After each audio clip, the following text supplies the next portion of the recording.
Assalamualaikum warahmatullahi wabarakatuh. Perkenalkan, nama saya Sarah Wahyuni.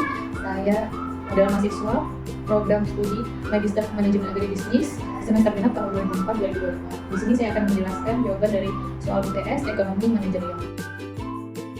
Diketahui permintaan konsumen terhadap produk pertanian difungsikan dengan QIDX sama dengan 500 kurang 5PX ditambah 8I ditambah 10PR. Jika diketahui besarnya pendapatan rata-rata konsumen adalah 10 juta US dollar per tahun, sedangkan harga produk lain berkualitas adalah 2 juta US dollar per tahun, maka berapakah jumlah permintaan konsumen yang dapat memaksimalkan TR penerimaan petani? Nah, kemudian di sini diketahui bahwa QIDX sama dengan 500 dikurang 5PX ditambah 8I ditambah 10PR, dengan I sama dengan 10 juta US dollar per tahun dan PR adalah 2 juta US dollar. Sehingga jumlah permintaan konsumen yang dapat memaksimalkan TR sebagai berikut. 500 dikurang 5PX dan disubstitusikan nilai 8I dan 10PR menjadi 8 dikali 10 ditambah 10 dikali 2 sama dengan masih permintaan QIDX sama dengan 600 dikurang 5PX. Untuk mencari TR adalah menggunakan rumus PX dikali QIDX. Di sini PX dan dikali dengan fungsi persamaan QIDX di atas, yaitu 600 dikurang 5PX sama dengan 600 dikurang 5PX kuadrat. Karena di sini adalah memaksimalkan TR, maka TR sama dengan 0 dan di diferensial, sehingga didapatkan nilai PX adalah 60. Kemudian untuk mencari nilai QIDX, kita akan mensubstitusikan nilai PR ke dalam persamaan 600 dikurang 5PX, sehingga nilai 60 dari PR tadi dimasukkan menjadi 600 dikurang 300, sehingga nilai QIDX didapatkan adalah 300. Untuk mencapai TR maksimum adalah P dikali Q, maka kita masukkan nilai yang telah kita dapatkan di atas tadi, yaitu 60 dikali 300 sama dengan 18.000 US dollar. Maka keputusan yang paling tepat adalah petani akan mendapatkan permintaan maksimal pada harga produk 60 US dollar per unit dengan jumlah permintaan sebanyak 300 unit produk. Kemudian pertanyaan selanjutnya, jika survei pasar mengetengahkan penawaran terhadap pertanian tersebut sebesar QXX sama dengan min 1000 ditambah 15 PX, maka tentukan keseimbangan pasar. Nah, keseimbangan pasar didapatkan dari QDX sama dengan QSX. Maka persamaan tadi kita persamakan sama dengan 600 dikurang 5PX sama dengan min 1000 ditambah 15 PX, sehingga didapatkan nilai PX adalah 80. Untuk mencari nilai QDX, maka kita substitusikan lagi nilai PX ke dalam persamaan Q, 600 ditambah 5PX, berarti 600 ditambah 5 dikali 80 sama dengan 200. Maka harga keseimbangan pasar berada pada harga 80 US dollar dan jumlah permintaan sebanyak 200 unit, dan digambarkan dengan grafik sebagai berikut. Pertanyaan selanjutnya, jika subsidi terhadap produk pertanian sebesar 2 dolar per unit, apa yang terjadi dengan keseimbangan pasar setelah terjadinya subsidi, dan berapa subsidi yang diterima konsumen dan diterima oleh si penjual? Maka karena di sini adalah subsidi sebanyak 2 dolar per unit, maka penjual akan menerima PX ditambah 2. Maka kita substitusikan nilai PX ke dalam persamaan QX sama QS sama dengan min 1000 ditambah 15 PX ditambah 2. Maka didapatkan persamaan sebesar min 970 ditambah 15 PX. Nah, kemudian setelah dapat nilai QS, kita masukkan ke dalam rumus keseimbangan pasar. QDX sama dengan QS, maka 600 dikurang 5PX sama dengan min 970 ditambah 15PX.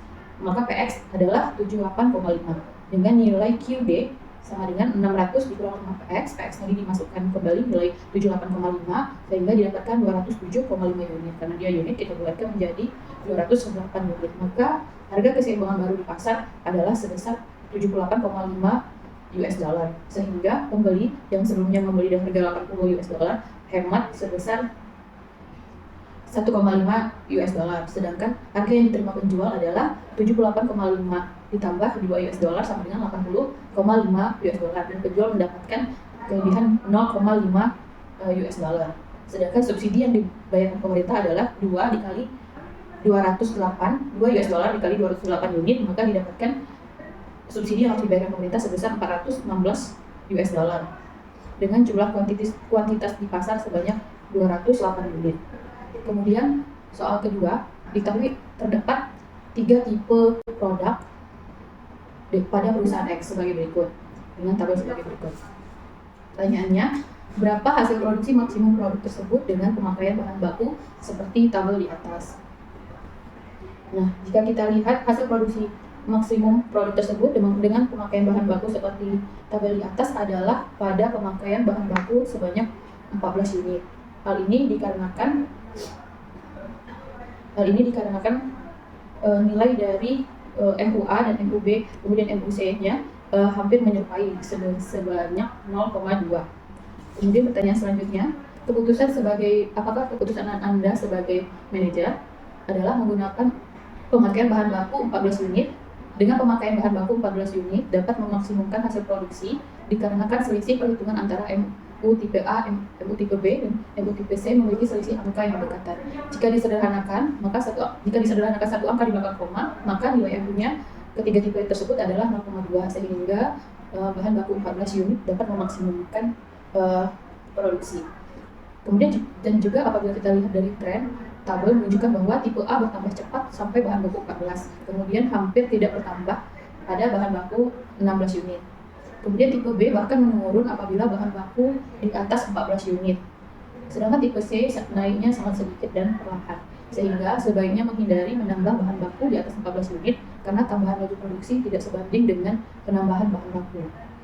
Kemudian pertanyaan selanjutnya, tingkat penjualan yang lebih tinggi bagi perusahaan tersebut jika harga jual produk tipe A sebanyak $50 per unit, produk tipe B $30 per unit, dan produk tipe C $20 per unit, maka mencarinya adalah dengan mengetahui produksi maksimum efisien, yaitu perhitungan pada bahan baku 14 unit. Maka ketika bahan baku 14 unit, produksi tipe A sebanyak 102 unit dikalikan dengan harga jual produk dikali 50 sama dengan $5.100. Kemudian pada tipe B dengan bahan baku 14 unit mendapatkan hasil produksi 131 unit dan dikalikan dengan harga jual sebesar 30 didapatkan hasil $3.930.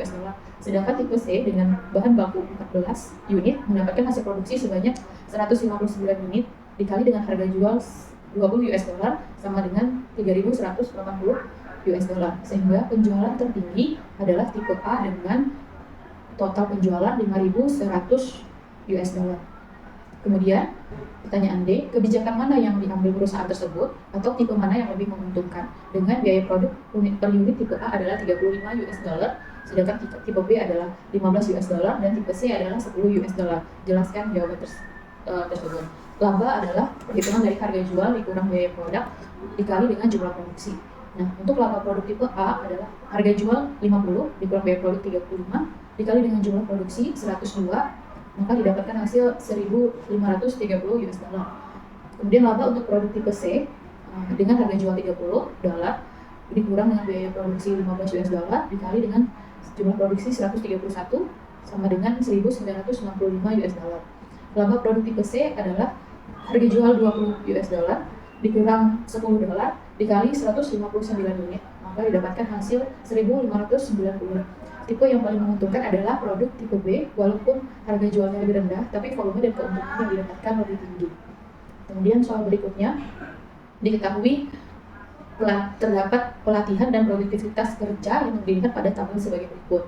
Shift 1 dengan produktivitas kerja, kemudian shift 2 sama pelatihan dan produktivitas kerja, dan shift 3 dengan produktivitas kerja.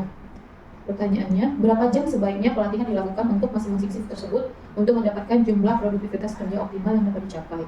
Untuk shift 1, pelatihan optimal sebanyak 6 jam dengan hasil produktivitas 92.000 unit. Kemudian shift 2, pelatihan optimal 6 jam dengan produktivitas 86.000 unit. Shift 3, pelatihan optimal adalah 5 jam dengan produktivitas 99.000.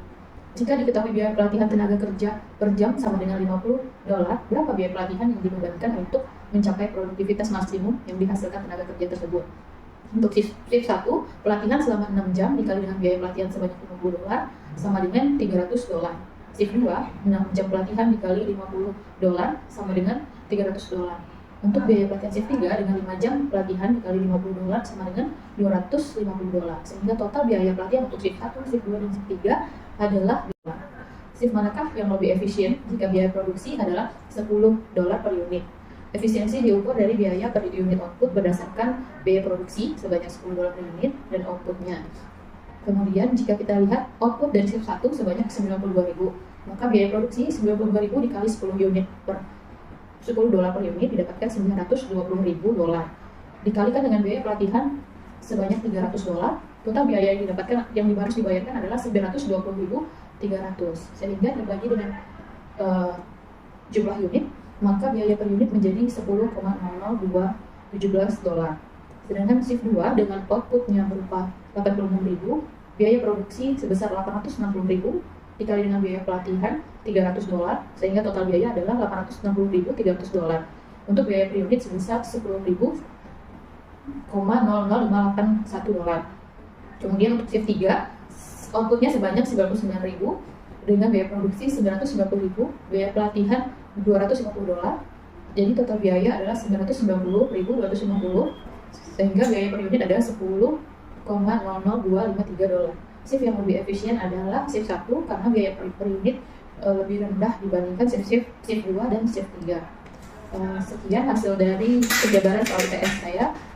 Assalamualaikum warahmatullahi wabarakatuh.